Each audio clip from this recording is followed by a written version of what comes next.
La planche. La planche. Bonjour, bonsoir et bienvenue dans La Planche, Tu vois la planche comme les planches de bande dessinée.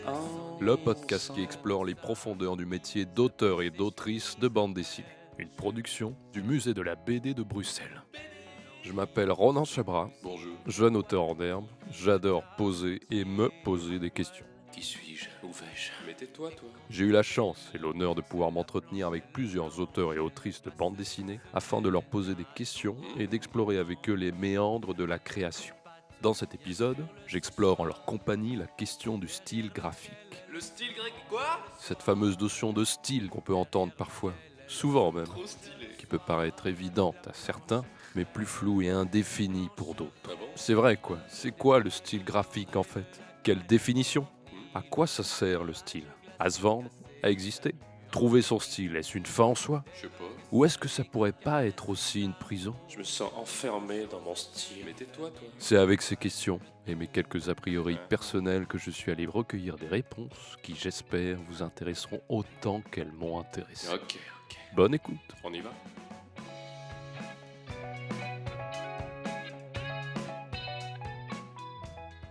Mais sa vie, c'est cette armoire à glace qu'il a remise à sa place. Moi, je vais me ranger plutôt dans le style Grodé, comme on dit. Voilà, le humour.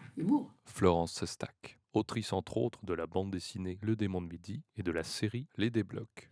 Mes personnages, déjà, quand on les voit, on se dit toujours que ça va être plutôt drôle que triste, quoi. Donc, ça annonce tout de suite la couleur. Le gros nez, c'est le tic graphique qui indique qu'on va rigoler. Donc, moi, j'ai pris ce style-là. Et donc, mais des styles, alors là, il y a les lignes claires, il y a les lignes crasses, il y a les lignes. Il y a beaucoup de choses définies. Moi, je me rangerais plutôt derrière un Gaston Lagaffe ou un Popeye ou un Pépito. C'est ces bandes dessinées que j'ai lues quand j'étais petite et qui m'ont inspiré, quoi. Ben, c'est ce qu'il y a de plus long à faire dans la carrière d'auteur de bande dessinée, c'est de créer ce que j'appelle son identité graphique. C'est-à-dire qu'on voit un dessin, tout de suite on dit « Ah, c'est un dessin d'un tel et d'un tel ». Donc ça, c'est long à venir. C'est de se mettre le personnage en crayon, par exemple. C'est de créer un personnage et puis de pouvoir le dessiner dans tous les sens, dans tous les habillés, dans tous les styles et tout ça, de faire des parents, des enfants, de faire toute la famille et les animaux aussi. Voilà. Et donc ça, c'est long à faire. Ce que je dis aux jeunes auteurs qui viennent me voir, je dis ça, malheureusement, vous ne le trouverez pas du jour au lendemain. Ça se peaufine, ça se travaille et c'est au fur et à mesure que ça vient. Et une fois que vous l'avez dans le crayon, bah, vous pouvez faire ce que vous voulez, quoi. Ma base, la mienne, est toujours la même. C'était cette espèce de gros nez comme ça, un peu baudruche et tout, avec les yeux et tout ça. Donc on change la coiffure, on lui met une casquette, on lui change les vêtements et tout ça, et ça devient un personnage. Mais la base est toujours la même, quoi. Au début, je fais des gros nez, ils étaient trop gros, les nez. Et donc c'est des personnages un peu grotesques qui étaient pas forcément très jolis. J'ai diminué un peu les nez, mais pas trop. Enfin, on corrige les défauts au fur et à mesure, et pour arriver à peu près à un personnage type, quoi. Et puis celui-là, on le décline comme on veut après. Et donc, pour vous, le style, ça a été comme une recherche un peu consciente ou il y a eu beaucoup d'accidents dans ce cheminement? Non, ça a été assez rapide, parce que je savais ce que je voulais faire, le style que je voulais. Je me suis beaucoup, au départ, inspiré du personnage de Mickey graphiquement, quoi. Mon premier personnage, c'était Harry Mixon. C'était la mascotte des éditions Futuropolis. Donc c'était un espèce de rat qui avait des oreilles, à qui on a coupé les oreilles, on a mis un béret pour faire français, des chaussons et tout ça. C'est lui qui m'a servi de modèle, quoi. Après, ben, j'ai décliné tout ça en famille des blocs, jusqu'à maintenant, quoi. J'ai toujours ce sentiment de ne pas être un auteur qui a un style, qui a une personnalité assez forte dans le dessin, pour qu'elle puisse naturellement exister, et qu'il faut être tout le temps à la recherche de ça, quoi. Éric Lambé, auteur entre autres des bandes dessinées Le Fils du Roi et Paysage après la bataille. C'est un auteur de BD comme Raoul, un auteur espagnol des années 90, qui m'avait une fois dit, mais l'important, c'est pas le style de l'auteur. En gros, c'est l'histoire qui doit amener le style, plutôt que l'auteur qui applique un style à un récit. Et ça m'a semblé super intéressant, parce que c'est vrai qu'une histoire ne va pas forcément se dessiner de la même manière qu'une autre, et que donc le style est à trouver à l'intérieur du récit. Et donc j'ai toujours essayé de fonctionner comme ça. C'est un récit, une histoire est là, qu'est-ce que ce récit demande. C'est le récit qui va me demander à moi de trouver les solutions pour le dessiner. Donc c'est les thématiques qui y a à l'intérieur du récit. Je sais pas, des choses très simples, hein, un paysage comme la bataille, ça parle beaucoup de la fragilité dans le contenu. Les thématiques de la fragilité, elle est vraiment essentielle. Et donc, au bout du compte, le dessin, il est un peu né de ça, ce trait très fin, qui est de temps en temps cassé, les espaces très pauvres. Ça renvoyait à cette thématique de fragilité. Et c'est ainsi que je construis un peu le style d'un livre. C'est vraiment à partir des thématiques scénaristiques. Ma volonté serait d'avoir un style graphique différent presque pour chaque bande dessinée que j'ai envie de faire. Maryse Spénal, autrice entre autres des bandes dessinées Millie et Katsu à l'Ultrafesta et Il y a longtemps que je t'aime. C'est vrai qu'il y a cette idée d'être reconnaissable dans son dessin, c'est ça le style, c'est que quand on regarde un dessin, on sait directement qui l'a fait. Et moi, dans mon idéal, j'aimerais que l'aspect visuel de ce que je raconte corresponde justement à ce que je raconte, et pas que ça soit juste la manière dont je dessine comme ça sans réfléchir. Donc dans l'idéal, j'aimerais ne pas avoir de style en réalité, mais le fait est que je pense que malgré tout, c'est comme quand on écrit, on a quelque chose qui reste reconnaissable quoi qu'on fasse. Et donc c'est finalement une question que j'ai un peu arrêté de me poser après l'adolescence, où je voulais absolument avoir un style très spécial et que j'ai un peu évacué de ma tête. Et maintenant, voilà, j'ai juste un style ponctuel que j'essaie de développer pour qu'il corresponde au mieux à ce que j'ai envie de faire à ce moment-là. Moi, j'ai une vision du dessin où il faut réfléchir à ce qu'on fait, mais c'est ma vision. Hein. Et c'est bien de se poser les questions de pourquoi je représente comme ça, pourquoi mes dessins ressemblent à ça, etc. Et tous les dessinateurs n'ont pas du tout cette approche, hein. Enfin, c'est vraiment personnel. Mais du coup, je trouve que c'est positif de dire à quelqu'un de ne pas s'enfermer dans ce qu'il fait, parce qu'il y a tellement de choses possibles que c'est dommage de ne pas tenter d'autres manières de voir les dessins que l'on produit. C'est une approche assez consciente alors que tu as, ou Oui. Et d'ailleurs, Pour dire. ouais.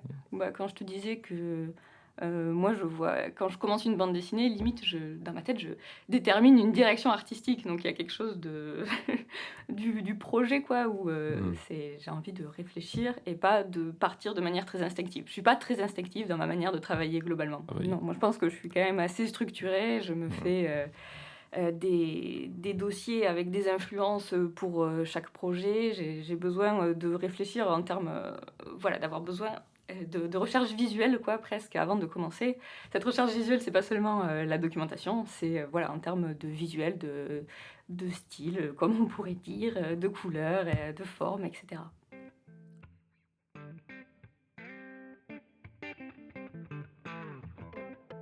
Quand je suis sortie des Arts Déco, j'ai démarché pour la presse jeunesse. Anouk Ricard, autrice entre autres de la bande dessinée Animan et de la série Anna et Froga.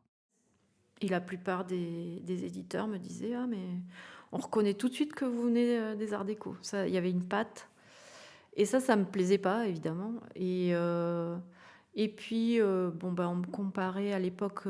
J'étais dans la même classe que Delphine Durand, donc on avait un style un peu proche. Et donc, on a pu me comparer aussi à elle ou à d'autres. Enfin, il y avait un style de ce moment-là, quoi.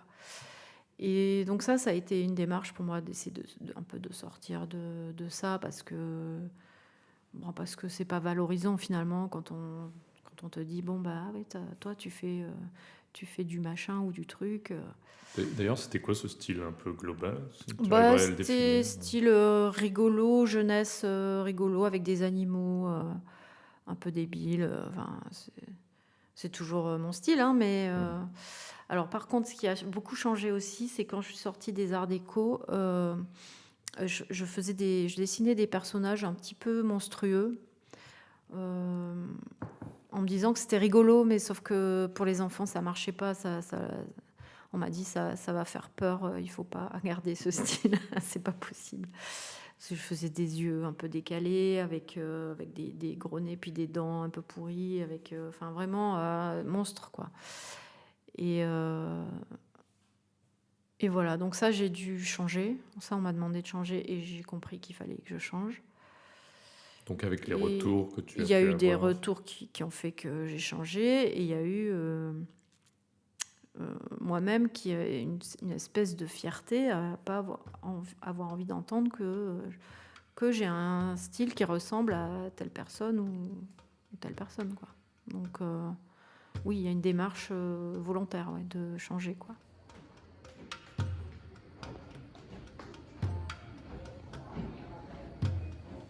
J'étais extrêmement fan d'André Juillard. Je suis toujours admiratif, mais vraiment j'étais à une époque un peu une sorte de clown. David Prudhomme, auteur entre autres des bandes dessinées Rebetiko et Du bruit dans le ciel. J'ai tellement aimé son style que j'ai vraiment pas copié, mais imbibé. J'étais complètement imbibé de sa façon de faire les plis. Donc ça ressemblait assez fort à du André Juillard. Et donc Glénat, voyant ça, et étant dans la pleine période de redite de son style pour toute une série de bandes dessinées qui paraissaient dans Vécu, déclinant l'univers de cette ville d'épervier, on m'a proposé ça. Au moment, donc j'avais 20 ans, au moment où j'arrivais à l'école d'Angoulême, ici, pour justement sortir du moule et casser ce lien avec mon idole. J'ai senti là, grâce à l'école des Beaux-Arts, j'aurais peut-être la possibilité d'expérimenter toute autre chose. Et Glénat m'appelle le mois où j'entre à l'école. Et je me dis, qu'est-ce qu'il faut faire ? Est-ce que je plonge dans ce passé finalement que je veux essayer de dépasser ? Bon, la réponse était oui. Mais bien que j'ai reçu en toute conscience finalement le conseil notamment des profs, enfin de tout le monde qui me disait non, il faut que tu fasses ce que tu as envie et pas que tu replonges dans ce truc qui va te rattacher à cette histoire-là. Donc j'ai, par défi un peu, voulu me confronter à ça, à mes maîtres, tout de suite en fait. Je me suis dit, il faut, pour toute cette période d'apprentissage que tu as eue, il faut, soit tu attends et tu t'y confronteras plus tard éventuellement, mais je sentais le besoin d'essayer de voir ce que je pouvais te donner justement avec un truc plus abouti. Enfin. Et comment ça s'est passé alors ce détachement de tes maîtres? Une formule synthétique pour ça, je crois que j'ai dessiné le premier tome comme un chat énervé, en griffant tout, sur du rhodoïde. Pas du rhodoïde, c'était de l'acétate, des films acétates. Tu vois, j'avais crayonné sur page et par transparence, donc sans table lumineuse, mais avec une souplesse, un truc. On pouvait gratter à loisir cet acétate assez épais là. Et la plume courait dessus, donc j'étais, je faisais ça vraiment dans un état de nervosité. Je sais pas comment j'en suis venu à. Oh, écoute, c'est, je pense, la vie, les choses que j'ai vécues qui m'ont fait dessiner comme ça, en fait, tout simplement. Donc c'était le début d'un vrai travail artistique, puisque le dessin restituait non pas un apprentissage, mais une sensibilité. Là. Et après, c'était long. La série a évolué sur 6 tomes en 12 ans. Donc j'ai eu le temps de la faire, de faire plein de variations stylistiques à l'intérieur de la série, en ayant l'idée que justement je la modelais petit à petit, tranquillement, à mon rythme en fait. Sans pression éditoriale véritable, en essayant des techniques différentes, des approches narratives différentes, de faire que chaque album soit comme une sorte de point de là où j'en étais, des analyses que je faisais voilà, comme de rendez-vous, tu vois, de mon évolution. Ah oui, donc si on lit le premier tome de Ninon Secret, n'a rien à voir avec de tome en tome, ça bouge. C'était variation sur un même thème, vraiment, parce que le scénario raconte à peu près toujours à peu près la même structure. Mais par contre, la narration change, les cadrages changent à l'intérieur, le dessin fondamentalement change aussi à l'intérieur. Après, c'est des trucs je serais presque plus anecdotique, le fait de passer à la couleur directe. Pour moi, c'était presque plus anecdotique. mais c'est le fond du dessin lui-même qui bougeait. J'ai vraiment déformé les corps. J'ai perverti le truc, en réalité. Parfois, l'éditeur veut trouver des jeunes dessinateurs qui ont ce style, ne fût-ce que pour reprendre une série déjà connue. Marc Wasterlin, auteur entre autres des séries Docteur Poche et Jeannette Pointu. C'est un métier maintenant, un repreneur. C'est devenu un métier. Je trouve ça triste parce que ça oblige et empêche les véritables créations. Donc voilà. Et qu'est-ce que vous penseriez s'il y avait un repreneur d'une de vos séries? Ça n'arrivera pas, c'est trop difficile. Mes personnages sont trop difficiles à faire. D'ailleurs, ils n'osent pas s'y coller. Regarde, tu as une peinture de Jean-François Charles. Là. Évidemment, lui, c'est un dessinateur réaliste, mais il a interprété. Et d'autres s'y sont collés parce que quand j'ai eu 70 ans, 70 ans hein, pour les Français. C'est gentil de traduire. Qu'est-ce que je disais encore?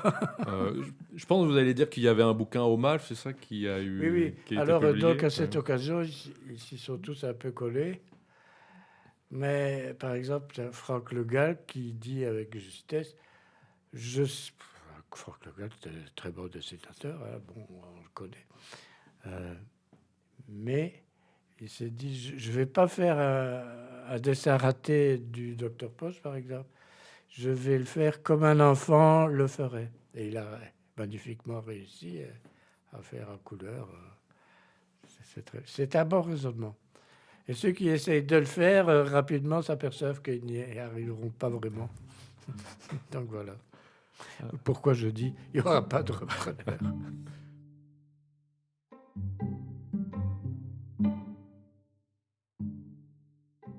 J'ai pas le sentiment de copier.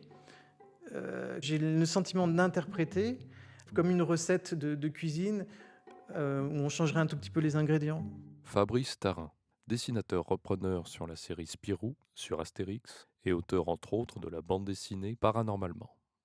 Je me force pas, c'est ça que je veux dire en fin de compte. C'est que je choisis mes ingrédients, j'essaye d'être le plus classique. Par exemple, je pourrais comparer ça à l'interprétation au piano d'un grand classique. Bon, si je joue au piano un morceau de Mozart, je vais me rapprocher à ma façon au plus près de son œuvre. Mais voilà, je ne serai jamais Mozart et je jouerai jamais aussi bien. Mais c'est pas un problème, je ne cherche pas à imposer ma patte. Je cherche à faire du mieux que je peux, en fait. Le challenge, c'est de bien dessiner, mais c'est pas de personnifier le dessin. En gros, d'être au service du dessin. Et en même temps, je l'avais vu aussi avec Uderzo, c'est plus je me rapprochais de son dessin, mieux c'était dessiné. Donc au final, à un moment donné, on en arrive tous là, parce que pour vraiment dessiner bien la tête d'Astérix et essayer d'être au plus proche de son âme, il faut se rapprocher à fond du trait d'Albert, quoi. Quand tu dessines Spirou ou quand tu dessines Astérix, je trouve que surtout pour Astérix, je trouve que c'est d'un mimétisme assez impressionnant si on réfère au style d'Uderzo, donc pour Astérix. Ah oui, j'ai aussi cette citation de Franquin. Franquin aurait dit « Ne reprenez jamais une série car les personnages deviennent vite étrangers au bout de votre crayon. » Et donc toi-même, je ne sais pas qu'est-ce que ça fait de prendre dans sa main des personnages qui ne sont pas à toi d'emblée, et avec des tics graphiques et des logiques stylistiques qui te sont peut-être étrangères, et les faire tiennes. Comment le dessin, ce travail émerge à ce moment-là? Comment tu as fait pour t'y retrouver? J'avais un style classique qui était pour moi... c'est pas pour rien qu'on l'appelle le style franco-belge, c'est quelque part qu'on dessine du Spirou ou du Astérix. J'avais l'impression d'être une sorte de... que mon inspiration, elle était située entre les deux, entre du Uderzo, par exemple, et du Franquin. Quand je dessine ces personnages-là, j'essaye de me rapprocher du mieux que je peux de l'original, mais en gardant une certaine latitude. Si je prends l'exemple du dessin d'Uderzo, moi, mon école, c'était davantage celle de Franquin. Donc, quand je dessine du Uderzo, j'essaye de le franquiniser un petit peu, d'être moins moins Disney dans l'ancrage, dans le dessin, et tendre un petit peu plus vers un dessin un peu plus dynamique à la Franquin. Donc j'ai l'impression de faire ça. Alors ça se voit pas trop pour le grand public, mais il est relativement éloigné de l'ancrage très soigné, très propre du Uderzo. Et pour Spirou, le dernier en date, la Spirou chez les Soviets, j'ai pas l'impression de faire un faux Spirou de Franquin, j'ai plus l'impression de faire quelque chose de complètement nouveau en utilisant un graphisme très inspiré de celui de Franquin, mais pas copié. Par exemple, ce Spirou chez les Soviets, j'ai voulu faire une sorte d'hybridation entre le dessin et les proportions plus classiques du Spirou du début des années 60. On va situer par exemple le dessin de La Mauvaise Tête. Donc j'ai conservé les proportions des Spirou et Fantasio de l'époque de La Mauvaise Tête, et je me suis inspiré aussi de son trait plus QRN sur Bretzelburg, on va dire, un peu plus souple et un peu plus organique. Et donc voilà, j'ai mélangé plusieurs époques, je l'ai fait à ma sauce, j'ai dessiné toujours d'après nature, donc en fin de compte, j'ai Franquin dans ma tête, mais quand je dessine des personnages, je les dessine souvent d'après des photos ou d'après nature. Donc je respecte l'anatomie, etc. Et comme à l'époque où j'ai fait Spirou chez les Soviets, je commençais à dessiner du Astérix, j'ai eu tendance à faire un dessin un peu hybride entre les deux. Et la différence qu'il y a entre Uderzo et Franquin, c'est que Uderzo a tendance à structurer beaucoup plus ses personnages, alors que Franquin, ils vont devenir de plus en plus filandreux, beaucoup plus stylisés.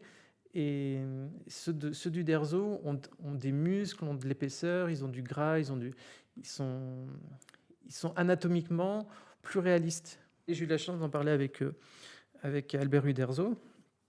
Et je lui ai demandé si ça ne l'avait pas dérangé que mon dessin tende un petit peu vers du Franquin, et il m'avait dit que non, qu'au contraire, pour lui, Franquin, c'était son plus grand maître, et ça ne le dérangeait absolument pas. Au même titre, je pense que ça ne le dérange pas si son dessin était plus inspiré de celui de Maurice ou tous ces grands maîtres de la bande dessinée franco-belge. Donc quand on fait du Astérix Uderzo, on peut le pousser vers du Disney, on peut le pousser vers du Maurice, on peut le pousser vers du Franquin. Et au final, c'est pas grave si on conserve vraiment la structure.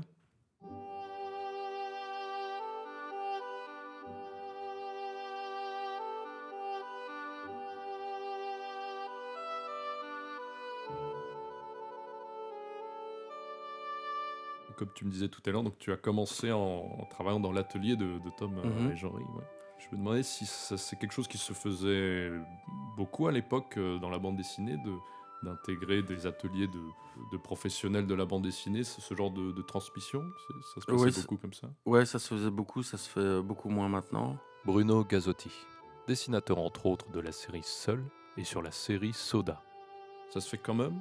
Je sais pas, il y en a qui le font, ou alors des auteurs qui travaillent ensemble dans un atelier, mais comme lui-même, Jean-Ry a été l'assistant de Dupas, qui était l'assistant de Greg, c'est plus l'assistana qui était la porte d'entrée pour devenir auteur de BD, alors que maintenant, c'est plutôt les écoles et des auteurs qui se retrouvent en atelier pour travailler ensemble sur chacun leur propre projet.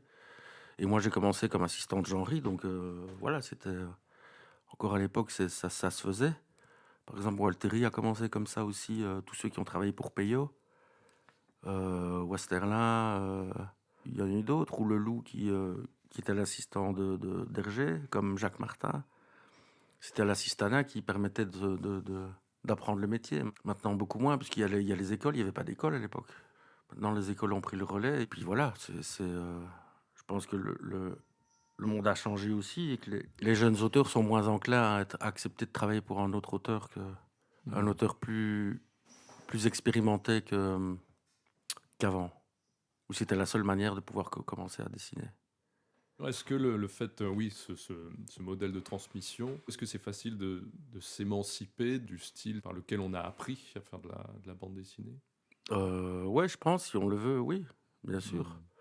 Je pense qu'il faut prendre ce qu'il y a de bon dans l'auteur expérimenté qui nous a appris plein de choses. Il faut prendre le bon et puis il faut se laisser porté par son propre travail et surtout compter sur le temps pour développer son propre style.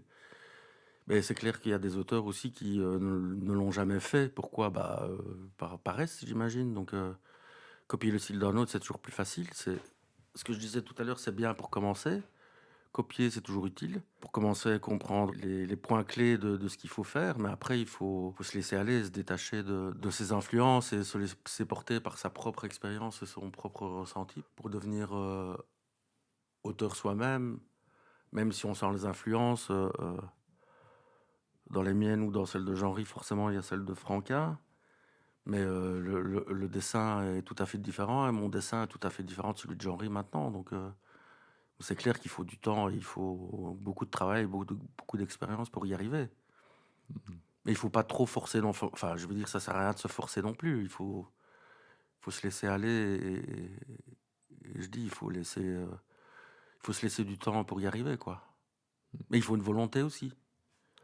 Sinon, au début, moi, j'ai copié Franquin, j'ai copié Jean-Ry, j'ai copié Walteri, j'ai copié Hardy. Et puis, parce que forcément, quand on a 15-16 ans, on n'a pas de personnalité, il faut s'appuyer sur ce qu'on a déjà vu, sur ce qu'on connaît. Ça sert de planche de saut, comme le saut à ski, quoi. Et puis après, on voit ce qui se passe. Mais je trouve que c'est important de commencer par copier. J'ai une liste que j'avais écrite quand j'avais 18 ans sur quelles sont les choses à ne pas faire. Et il y avait ne pas copier les artistes que j'aime. Emily Gleason, autrice entre autres de la bande dessinée Ted, Drôle de Coco, et dessinatrice de Robbie. Parce que j'avais tellement peur de justement plagier ou reprendre inconsciemment un style qui n'est pas le mien. Et donc je m'interdisais. C'est peut-être pour ça que je me suis mis à la BD très tard. C'est que comme je dessinais, je ne voulais pas dessiner des trucs qui existaient déjà ou recopier tout bêtement. Mon style, ça y est, je vais dire que ce mot. Mon parcours. Donc j'ai fait art plastique, blabla, école de l'art, histoire de l'art, et moi c'était le mouvement brut, naïf, c'était l'artisanat de la culture différente que l'Europe, Mexique notamment évidemment, mais l'Inde, et enfin bref. Que je vois ici, l'art brut, qui est juste en face. Oui, par exemple, et ben, tu vois ce livre, je l'ai saigné, tu vois, là pour le coup, si je devais copier des trucs, c'était plus dans l'art brut qu'autre chose, parce que tu avais ce côté... touche à tout, ou moi c'était pas du tout le dessin ni la BD, ça arrivait très tard en quatrième année des arts déco, où j'étais là, en fait je vais faire de la BD, je vais arrêter d'essayer de pondre, enfin bref, autre chose, mais c'était cette facilité à peindre sur du bois, à construire ensuite des pastels gras, de prendre des fils, de faire, enfin je dessinais moi avec de la laine à un moment donné, juste pour dessiner autrement, pas pour... Enfin bref, tu avais donc... je sais plus quelle était la question, mais ma référence principale, c'est surtout le mouvement brut, bien sûr.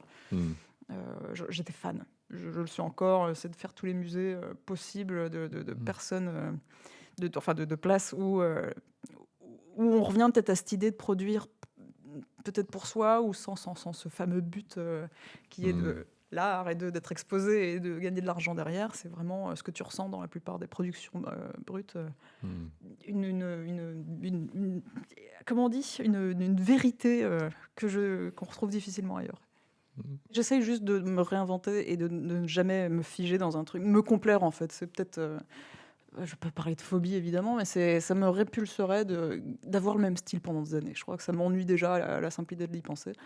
Quand tu as un style très défini, très jeune, c'est vrai que dès que tu vas te mettre à faire autre chose, les gens peuvent te le reprocher, genre mais qu'est-ce qui t'arrive, on te reconnaît plus, je préférais le style d'avant et tout. Et tu as ce côté où si tu leur offres déjà un panel complet de voilà, c'est tout ce que je peux faire. Ça m'a aidé en presse par exemple, où en fait très souvent les gens venaient, ils étaient là, tiens, ce dessin de 2014, ce style je l'aimais beaucoup. Et c'était un peu faire leur marché, ce qui me plaisait bien, parce que ça me permettait encore une fois de cette fameuse jonglerie, non seulement entre les récits et les projets, mais aussi entre les styles, va évidemment alimenter le style à venir, dans un sens où enfin, j'adore ce métier, en vrai. Parce qu'il bouge tout le temps, il est ultra effervescent.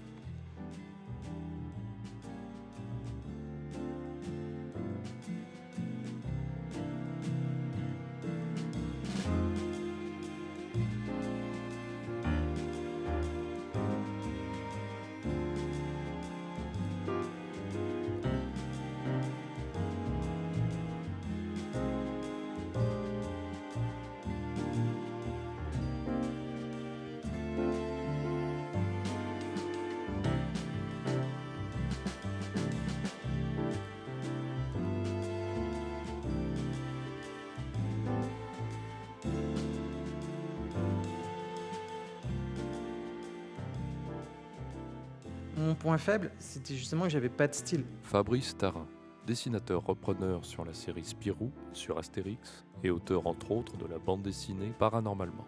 J'étais trop académique, donc quand j'ai commencé la bande dessinée, j'ai rapidement, vers les 20 ans, j'étais à l'atelier des Vosges, où il y avait Johan Sfar, Christophe Blain, Emmanuel Guibert, Émile Bravo et d'autres personnes. Donc j'étais un peu le vilain petit canard, enfin vraiment le maillon faible de cet atelier. Et je cherchais mon style désespérément. Et j'allais dans toutes les directions. Et là, c'est Fred Nedard, que je connaissais déjà, qui m'a dit, écoute, c'est vraiment dommage, parce que toi, ta force, c'est dans la bande dessinée classique. Tu fais des super dessins dans cette veine classique. Et là, tu te perds en essayant de faire des dessins qui sont un peu hybrides entre du blotch, du De Crécy, etc. Et puis au final, ça fait un truc un peu mollasse, pas très beau. Alors que vraiment, il y a quelque chose dans la bande dessinée classique que tu devrais utiliser, quoi. Et puis à ce moment-là, oui, j'ai opté pour le classique. J'ai vu que c'était ça ma force. Et j'ai dessiné, donc à l'époque, c'était Les Aventures de Violine, aux éditions Dupuis. Et voilà, j'ai assumé mon penchant classique traditionnel sous Conrad, sous Franquin, etc. Et puis j'avais toujours cette frustration de ne pas avoir de personnalité. En fait, ça arrive à pas mal de dessinateurs qui sont un peu prisonniers de leur classicisme. Ce que je veux dire, c'est que c'est quelque chose qui est à l'origine du dessinateur. C'est-à-dire que, par exemple, dans cet atelier des Vosges, si on prend l'exemple de Johan Sfar, il n'avait pas cette capacité académique. Donc, s'il dessinait un cheval, il ne pouvait pas le dessiner façon Moebius. Donc, il allait forcément le dessiner d'une façon très personnelle. Et c'est inné. Ou bien on a cette capacité, par exemple, classique, et on va dessiner facilement un cheval dans les règles de l'art ou adopter un style réaliste.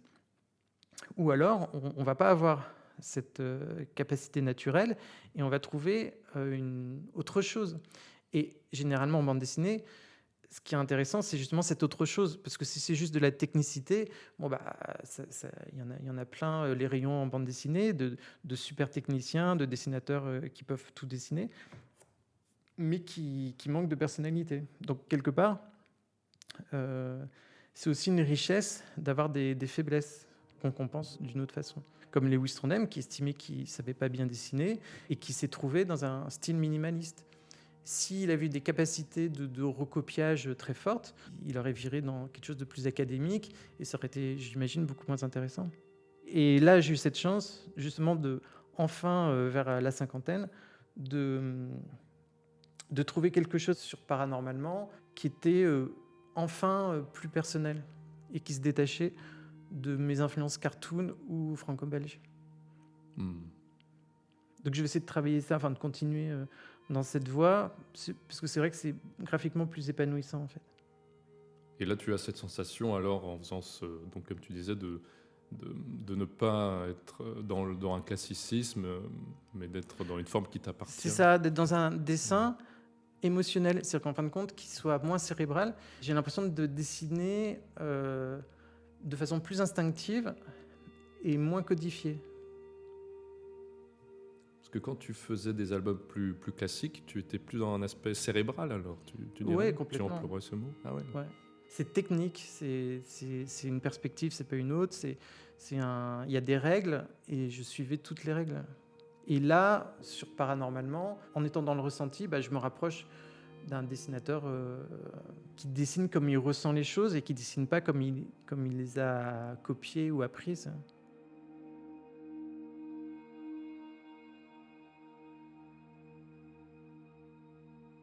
Qu'est-ce que tu trouves que quand on dit à quelqu'un de trouver son style, est-ce que c'est un bon conseil ?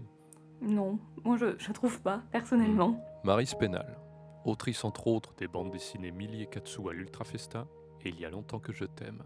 Je pense que trouver son style, en plus, souvent, s'il faut le faire activement, il y a quelque chose de se concentrer sur des gimmicks, sur des choses qui sont pas si intéressantes, parce qu'on va se dire oui, ça, je vais dessiner telle forme de visage, telle forme de, je sais pas, des yeux ou des choses comme ça. Et c'est des choses qui sont finalement très superficielles. Et ce qui fait, même les gens qui ont des styles très marqués et très personnels, en général, il y a quelque chose de plus profond que ce qu'on imagine quand on parle de style. Ça va être des manières de composer les images, mais aussi des manières presque de voir les choses, en fait. Il y a des gens qui ont l'air de voir en masse, en forme, alors qu'il y a des gens qui sont beaucoup plus focus sur la couleur, par exemple. Et réfléchir consciemment à son style, je sais pas, moi, c'est pas quelque chose que j'aime faire, parce qu'il y a aussi quelque chose de définitif, il y a quelque chose presque d'essentialisant où telle personne est comme ça et dessine comme ça et c'est tout. Et j'aime bien l'idée qu'on puisse en fait, se réinventer, échanger et qu'on n'est pas, on n'est pas déterminé pour toujours par la manière dont on dessine.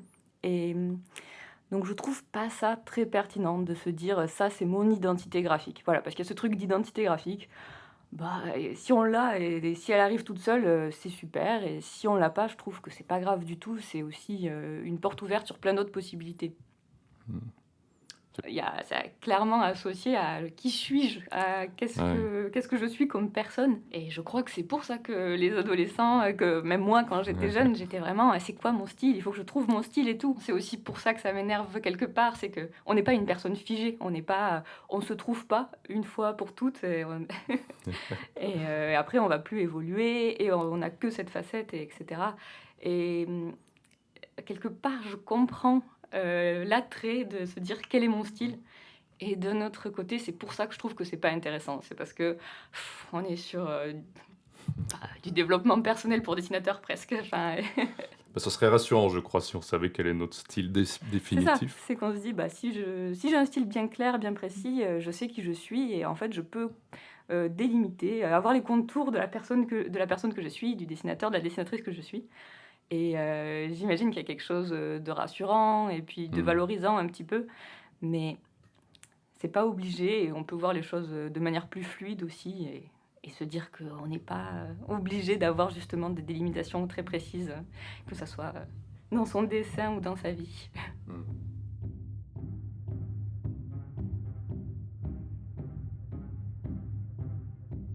Je sens derrière la cage, la prison.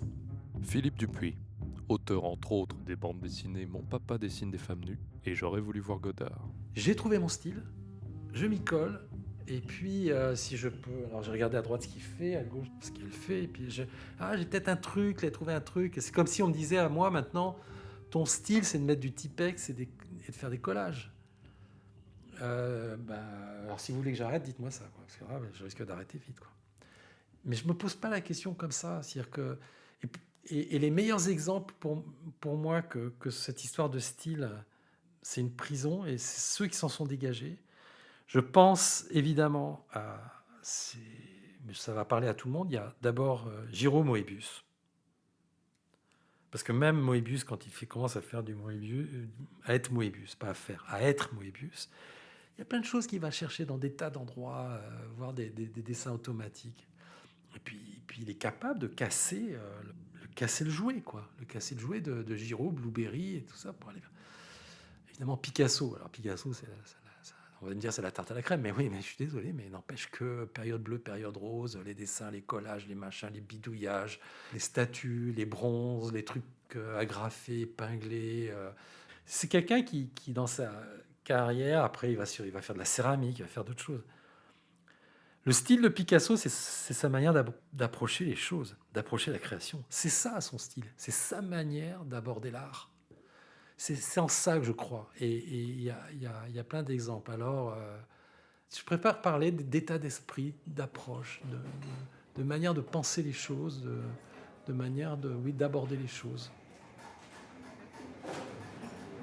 Est-ce que parfois ce n'est pas assez inconfortable ou difficile de toujours se poser des questions et de réactualiser son style? Alors c'est à double tranchant ce truc-là, effectivement. Alfred, auteur entre autres des bandes dessinées Come Prima et Maltempo.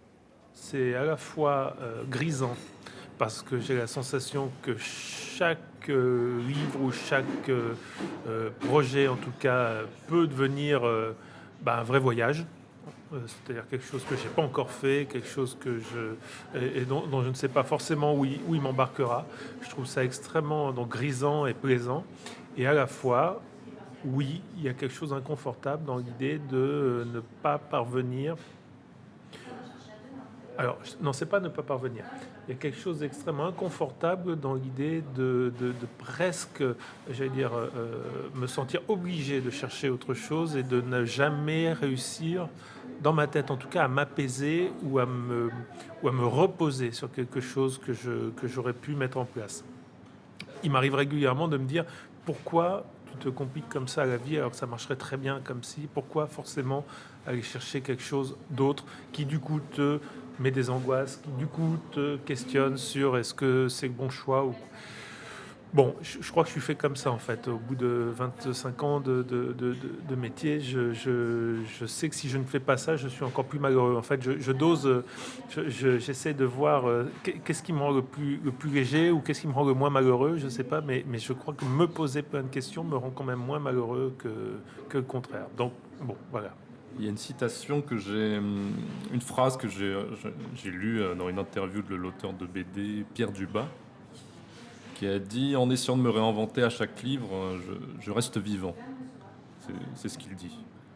Est-ce que c'est ça aussi, se réinventer, c'est chercher à revitaliser quelque chose Alors, je trouve que la phrase de Pierre Dubas est très belle et très juste, en tous les cas. Alors sans doute oui, le concernant évidemment, mais me concernant, je pourrais me l'approprier, oui. J'ai quand même la sensation, par exemple, une chose que je n'arrive pas à faire, que j'ai essayé de faire et qui me rendait pour le coup malheureux, c'est de faire des séries. Donc des choses avec des tomes à suivre ou des aventures récurrentes d'un personnage. Les 2 fois que je m'y suis essayé, je finissais sur les rotules au bout de 3 albums parce que j'avais cette sensation d'être tenu et d'être obligé de garder un fil avec le tome précédent et ça me rendait en fait très malheureux. Je crois que je ne suis pas fait pour ça. Je ne sais pas si c'est rester vivant, mais en tout cas c'est avoir la sensation au moins que je profite de ce que ce métier, ce choix de vie me propose, à savoir explorer des choses sans forcément savoir où elles m'emmèneront. Il n'y a rien de pire pour moi que de savoir à l'avance où je vais aller quand j'attaque un livre. C'est la raison pour laquelle aussi, par exemple, je n'écris pas de scénario à l'avance. À chaque fois que j'ai voulu le faire, que j'écrivais l'intégralité d'un bouquin à l'avance ou que je connaissais l'intégralité de l'histoire avant, je devenais très malheureux au bout de 20 pages. J'avais juste l'impression de ressasser un truc que je connaissais déjà. Donc depuis des années maintenant, j'improvise, ou en tout cas je construis plutôt que j'improvise. Je construis le récit à mesure que j'avance dedans. J'ai toujours 3-4 pages d'avance, mais jamais plus. Et ça, c'est une façon, par exemple, assez inconfortable d'avancer dans un livre, mais en même temps extrêmement, pour moi, qui me donne la sensation d'être extrêmement vivant. Oui, j'ai un besoin très régulier de me dire que si je veux partir dans une direction qui n'était pas prévue, j'ai le droit de le faire. Donc ça veut dire dans le récit et ça veut dire dans le dessin. Donc je fais en sorte que mes livres me permettent ça. Donc quand on lit le bouquin d'une traite, j'espère, si j'ai à peu près bien fait mon métier, que ça ne saute pas au visage, que ça ne fait pas sortir de la lecture. C'est mon seul baromètre. Il ne faut pas que le lecteur se sente en permanence exclu du récit parce qu'il ne comprend pas pourquoi. Donc tout ça se fait quand même en douceur. Je ne passe pas d'un registre à l'autre, d'une page sur l'autre. Mais il y a une espèce comme ça d'éventail à l'intérieur duquel je m'autorise à bouger. Et je le définis toujours, c'est pas forcément le même, j'allais dire la même fourchette par livre, mais je la définis pour moi un peu. C'est quelque chose d'un peu instinctif aussi. C'est pas, je n'écris pas, j'ai le droit d'aller de jusque là. Dans mon dessin, non, ça va un peu plus caricatural ou un peu plus réaliste. Et puis j'adapte ça en fonction de ce qui se passe dans le bouquin. Ça, je le fais beaucoup depuis un livre que j'avais adapté d'un roman de Roland Topor il y a 20 ans. Qui s'appelait Café Panique. Je trouvais que ce livre, qui était une succession de petites scénettes à l'intérieur d'un bistrot, scénettes un peu surréalistes, se prêtait à ce que chaque petite histoire ait un dessin différent. Et depuis ce jour-là et par la suite beaucoup plus encore dans Pourquoi j'ai tué Pierre avec Olivier K. J'ai fait mienne cette règle qui est que mon dessin a le droit de bouger en fonction de ce que je veux transmettre comme émotion. Dans un même livre, parfois même dans une même page, du moment que ça se fait en douceur et que je pense toujours, je raconte une histoire à quelqu'un et qu'il ne faut donc pas que je l'exclue de ce qui est en train de se passer, que mon livre il est réussi si le lecteur n'est pas sorti 20 fois de suite du récit en se demandant mais pourquoi il dessine comme ci ou comme ça. Donc je fais en sorte que ça ne se voit pas mais que ça se perçoive. Est-ce que du coup tu es attiré par les histoires qui te permettent d'avoir ce style assez changeant? Oui, je m'aperçois que depuis quelques années, en tout cas, je vais naturellement vers des récits qui vont me permettre de faire varier. C'est-à-dire, ça peut se passer sur plusieurs jours, un road movie, mais ça peut se passer sur une seule nuit.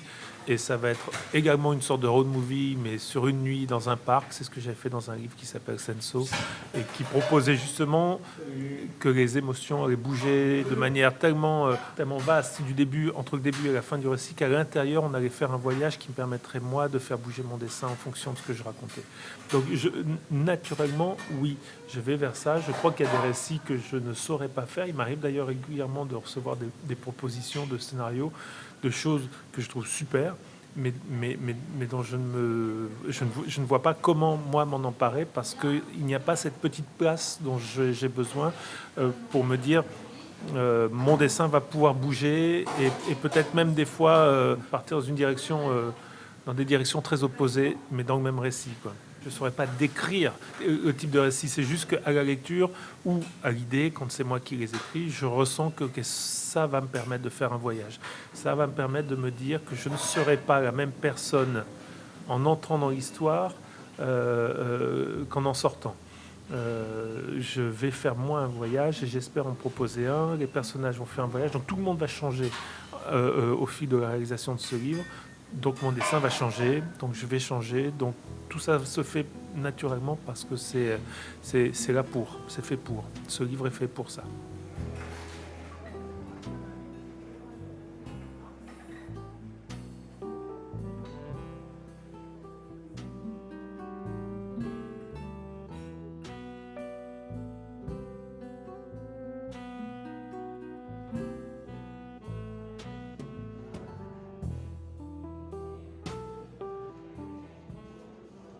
La première fois, je recommence une histoire, je fais une suite à une histoire que j'avais déjà faite.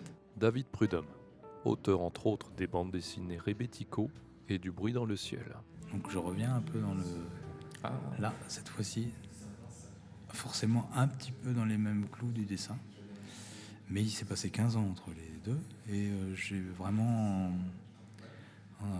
plaisir à retrouver l'ambiance et les personnages. Alors, sait-on jamais si c'est peut-être pas le début de, tu vois, du phénomène dont tu parles. Le début d'un style cohérent. Ça y est. Comme disait Brel, quand on s'arrête, tu sais, je connais cette phrase. Il disait dans l'interview avec Brassens et Ferré. Ah oui, la mythique. Ouais. Qu'est-ce que vous faites quand vous rencontrez un mur? Alors les autres répondent leur truc et lui il dit ils ont envie tous en commun d'aller derrière, de voir ce qu'il y a derrière. Il dit et sinon on s'arrête avant, on construit un autre mur avant, un toit et c'est ce qu'on appelle bâtir. Un truc dans ce goût-là. C'est pas exactement ces mots mais je... c'est bien, c'est un bon rapport à la limite. Ouais, tu vois ça. Ouais, au cul-de-sac. Ça veut dire si tu fais une maison avec une toiture. Donc tu te contrains dans un espace. C'est comme ça que tu t'es pas allé voir derrière le mur. Je l'ai vu comme ça. Tu peux même avoir une fenêtre peut-être pour regarder éventuellement.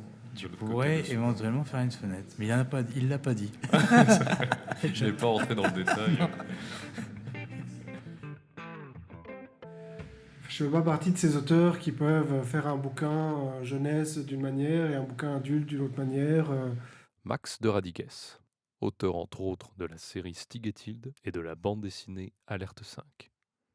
Ou qui vont se dire, avant de faire un bouquin, quelle technique je vais faire? Je vais faire des essais à la gouache, je vais faire des essais à la plume, des essais à je sais pas quoi. En fait, Moi, je sais dessiner d'une manière, je dessine à la plume, j'utilise toujours la même plume, et en fait, si je perds ces trucs de base avec lesquels je me sens bien, mon dessin, il tient plus, et ça va me mettre du temps à retrouver quelque chose de correct et tout ça. Et donc, entre guillemets, mon style, moi, je l'ai accepté, et c'est comme ça, et je travaille avec... C'est mon outil, quoi. C'est ma contrainte, c'est mon style. Après, j'ai tout à fait cette peur de m'enfermer dans quelque chose avec les récits, quoi. Parce que voilà, moi j'ai grandi en lisant de la BD franco-belge et donc tous vu les bouquins où il y a 12 tomes, 38 tomes, 28 tomes et où tu te dis, bah, en fait, c'est tout le temps la même chose. Un peu la même histoire. Ça devient inintéressant, ça se répète, c'est plus aussi bien qu'avant. Et voilà, et donc j'essaie toujours de... Même si je pense que mes récits, il y a une espèce d'écho à travers tous ces récits, il y a quand même des trucs qui les lient. J'essaye de changer un peu quand... Enfin voilà, je me dis, bah, je vais essayer de faire un récit de SF, je vais essayer de faire un récit...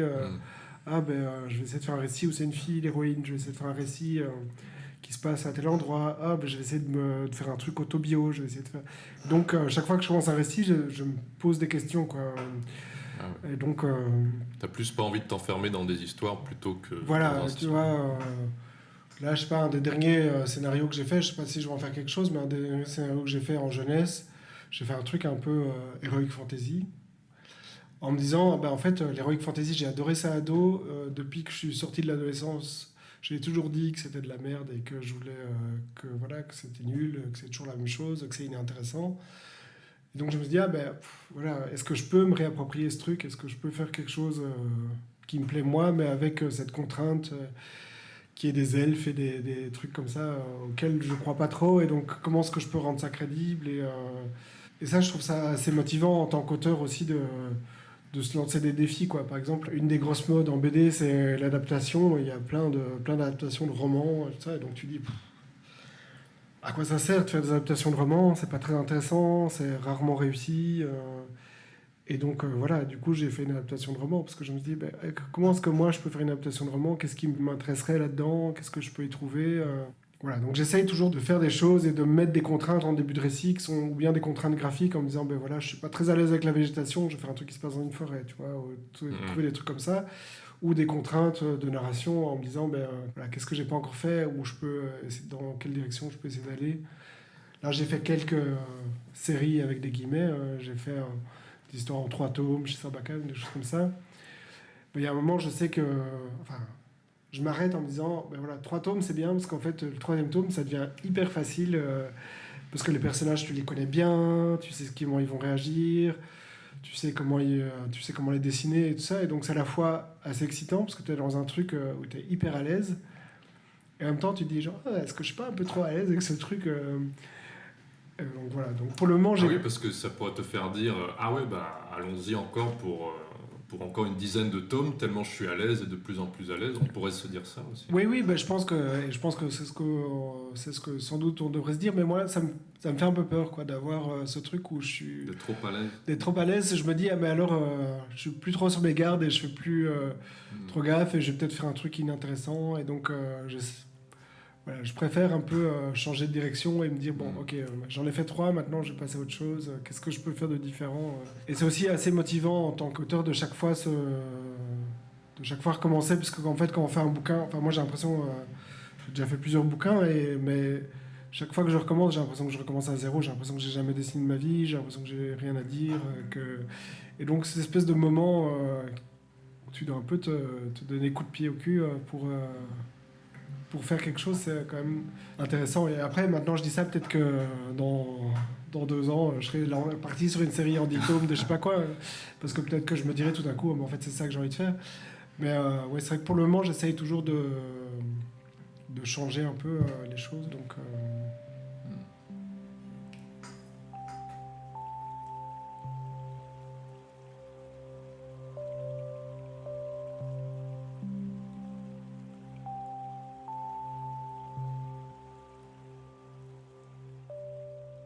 Je me sens pas du tout enfermée dans mon style.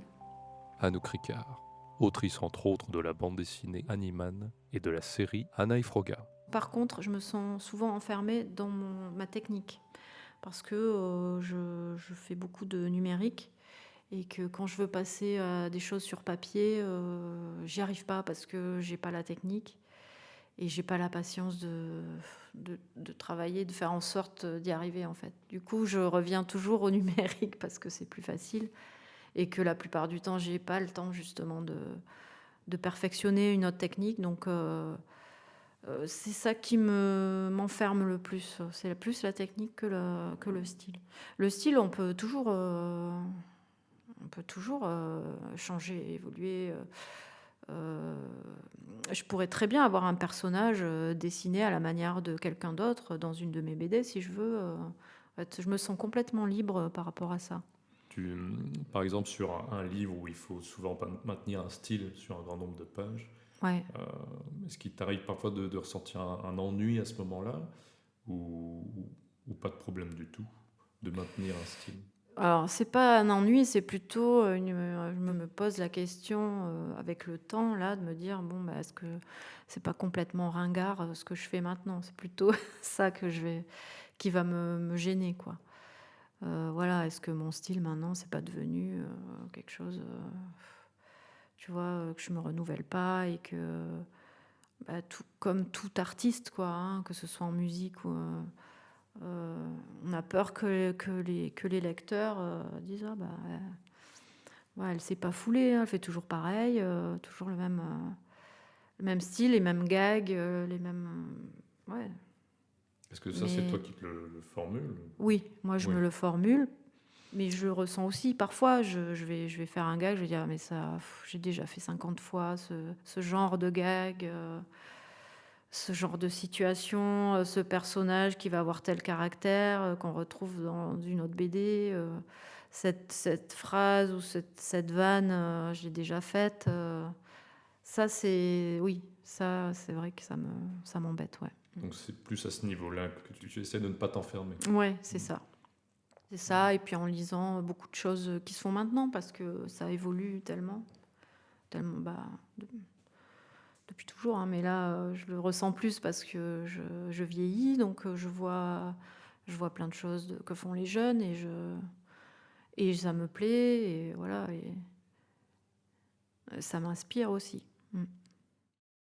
Ah, s'enfermer dans un style, oui, mais moi, c'est pas grave. Au contraire, oui, je m'enferme dans mon style. Florence Sestac, autrice entre autres de la bande dessinée Le Démon de Midi et de la série Les Déblocs. Mais ça se travaille, c'est comme n'importe quel autre art. Il y a une base et puis on travaille autour et on l'améliore. Pour moi, c'est important, quoi.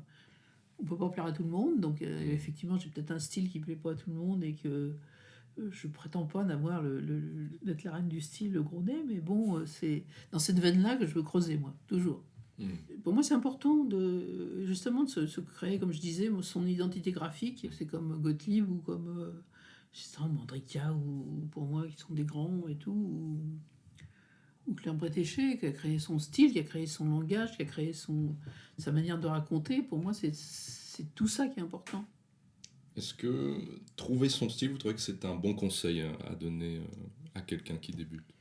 C'est ce que je leur dis. Moi, c'est ce que je leur dis. Donc, ils suivent ou ils suivent pas, mais pour moi, je leur dis c'est important que vous arriviez justement à vous exprimer votre personnalité dans un dessin ou dans une manière de raconter ou voilà, chacun a ses petits détails qui varient et tout, mais c'est important pour moi et je leur conseille effectivement de bosser autour et de trouver le style. Et puis après, quand son style, on l'a bien dans le crayon, comme je dis, bah c'est là où vient le plaisir de dessiner.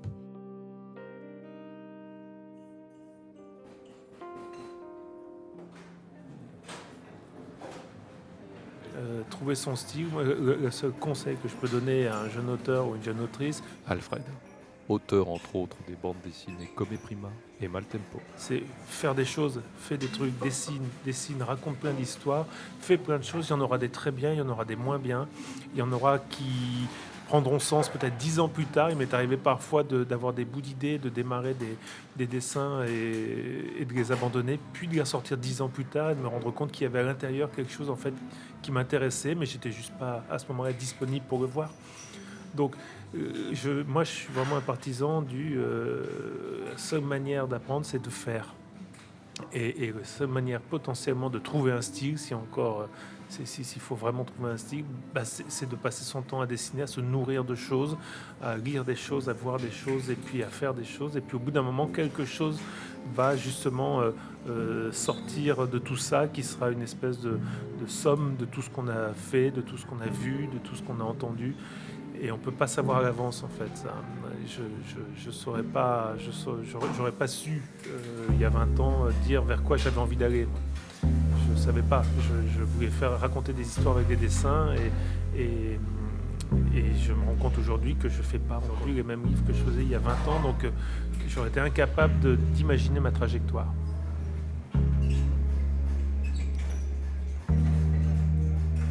C'était le podcast La Planche. Musique par le groupe Le Noir, Garance Midi, Kevin MacLeod et Scott Buckley. Un immense merci à tous les auteurs et autrices pour leur patience et de m'avoir accordé de leur précieux temps. Un énorme merci au musée de la BD de Bruxelles d'avoir financé, suivi ce travail et d'avoir rendu tout cela possible. Des remerciements tout particuliers à Isabelle de Becker, Salva Di Bernardo, Laurent Lenoir, Thibaut Fontenoy, Tine Anthony, Marie Nif et Wivine Van Donade.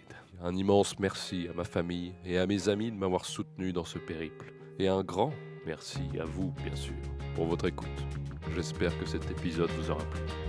Au revoir.